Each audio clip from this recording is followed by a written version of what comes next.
വിശദമായി നോക്കാം. വിവാദങ്ങളെ തുടർന്ന് LDF വിട്ട PV അൻവർ DMK മുന്നണിയിലേക്കെന്ന സൂചന. ചെന്നൈയിൽ DMK നേതാക്കളുമായി അൻവർ കൂടിക്കാഴ്ച നടത്തി. DMKയിലൂടെ ഇന്ത്യ മുന്നണിയാണ് അൻവർ ലക്ഷ്യമിടുന്നതെന്നാണ് സൂചന. സേവ്യ അനുമോദ് ചേരുന്നു കൂടുതൽ വിവരങ്ങളുമായി. അനുമോദ്, വലിയ അണിയറയിൽ ഒരുങ്ങിയത് വലിയ ചരട് നീക്കമാണ്. അക്കാര്യത്തിൽ തർക്കമില്ല. ചാണക്യതന്ത്രമെന്ന് തന്നെ നമുക്ക് വിശേഷിപ്പിക്കാം. ഏറ്റവും പ്രധാനമായ അനുമോദ്, സാധാരണ ഇടതുമുന്നണിയിൽ നിന്ന് പോവുകയാണെങ്കിൽ വലതോട്ട് എന്നുള്ളതാണ് പൊതുവെ നമ്മൾ കാണുന്നത്. പക്ഷേ ഇപ്പോൾ ഇവിടെ DMKയിലേക്കാണ്. എന്തുകൊണ്ട് DMK അനുമോദ്?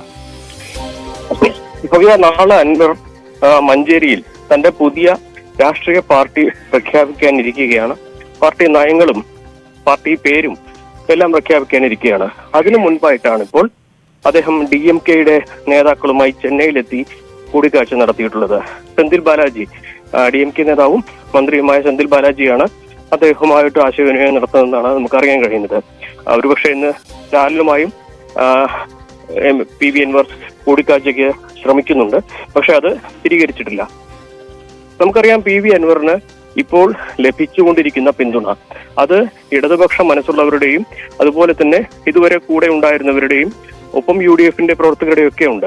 അപ്പോൾ നിലവിലെ സാഹചര്യത്തിൽ ഇപ്പോൾ സ്വീകരിച്ച നിലപാടുമായി മുന്നോട്ട് പോവുക, അതിനപ്പുറം തനിക്ക് രാഷ്ട്രീയമായിട്ട് കുറെ കൂടി അണികളെ ലഭിക്കുവാൻ ദേശീയ തലത്തിൽ കൂടി ശ്രദ്ധ കിട്ടുന്ന തരത്തിലേക്കുള്ള പ്രവർത്തനങ്ങളുമായി മുന്നോട്ട് പോവുക, അതിന്റെ ഭാഗമായിട്ടാണ് ഇപ്പോൾ DMKയുമായിട്ടുള്ള ഈ ഒരു കൈകോർക്കൽ എന്ന് വേണം കരുതാൻ.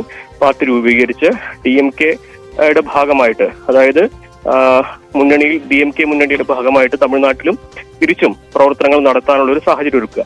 നിലമ്പൂർ നീലഗിരിയുമായിട്ട് അതിർത്തി, തമിഴ്നാട്ടിലെ നീലഗിരിയുമായിട്ട് അതിർത്തി പങ്കിടുന്ന മേഖലയാണ്. സ്വാഭാവികമായിട്ടും ഏറ്റവും സഹകരിച്ച് പ്രവർത്തിക്കാനും കഴിയുന്ന ഒരു സ്ഥലം കൂടിയാണ് നിലമ്പൂർ. അപ്പോൾ അതിന്റെ എല്ലാം സാധ്യതകൾ അൻവർ ഉപയോഗപ്പെടുത്തും എന്ന് തന്നെ വേണം കരുതുവാൻ. എന്താണെങ്കിലും ഇത് സംബന്ധിച്ച് ഏറ്റവും പ്രധാനപ്പെട്ട ഒരു കാര്യം, നാളത്തെ സമ്മേളനത്തിൽ അൻവറിനൊപ്പം കൂടുതൽ ആളുകൾ അണിചേരുവാൻ ഈ ഒരു കൂടിക്കാഴ്ച വഴിയൊരുക്കും എന്ന കാര്യത്തിൽ സംശയമില്ല. കാരണം അൻവർ ഒറ്റയ്ക്കല്ല, അൻവറിന് കൃത്യമായ രാഷ്ട്രീയ നീക്കങ്ങളുണ്ട്. അത് സംഘപരിവാറിനെതിരാണ്. എന്നാൽ അത് മനസ്സുള്ളവർക്ക് ചേർന്ന് നിൽക്കാൻ പറ്റുന്ന ഒരു പ്രസ്ഥാനത്തിന്റെ കൂടെ തന്നെയാണ്.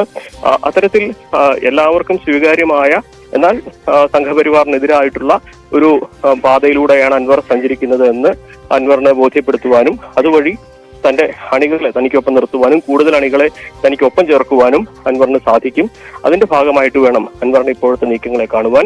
എന്താണെങ്കിലും നാളെ നടക്കാൻ പോകുന്ന സമ്മേളനത്തിലേക്ക് കൂടുതൽ ആളുകളെ എത്തിക്കുവാൻ, തന്റെ പാർട്ടി പ്രഖ്യാപനം ഒരു മഹാസമ്മേളനമാക്കി മാറ്റുവാൻ, ഒരുപക്ഷെ DMK നേതാക്കളുടെ സാന്നിധ്യം അവിടെ ഉറപ്പാക്കുവാനും ഒക്കെ അൻവറിന്റെ ഇന്നത്തെ ഈ ഒരു ചെന്നൈ സന്ദർശനത്തിൽ അൻവറിന് സാധിക്കുമെന്ന് തന്നെയാണ് കരുതുവാൻ. ഒരു വലിയ രാഷ്ട്രീയ നീക്കമായിട്ട് തന്നെ വേണം അൻവറിന്റെ ഇപ്പോഴത്തെ പ്രവർത്തനങ്ങളെ കാണുവാൻ.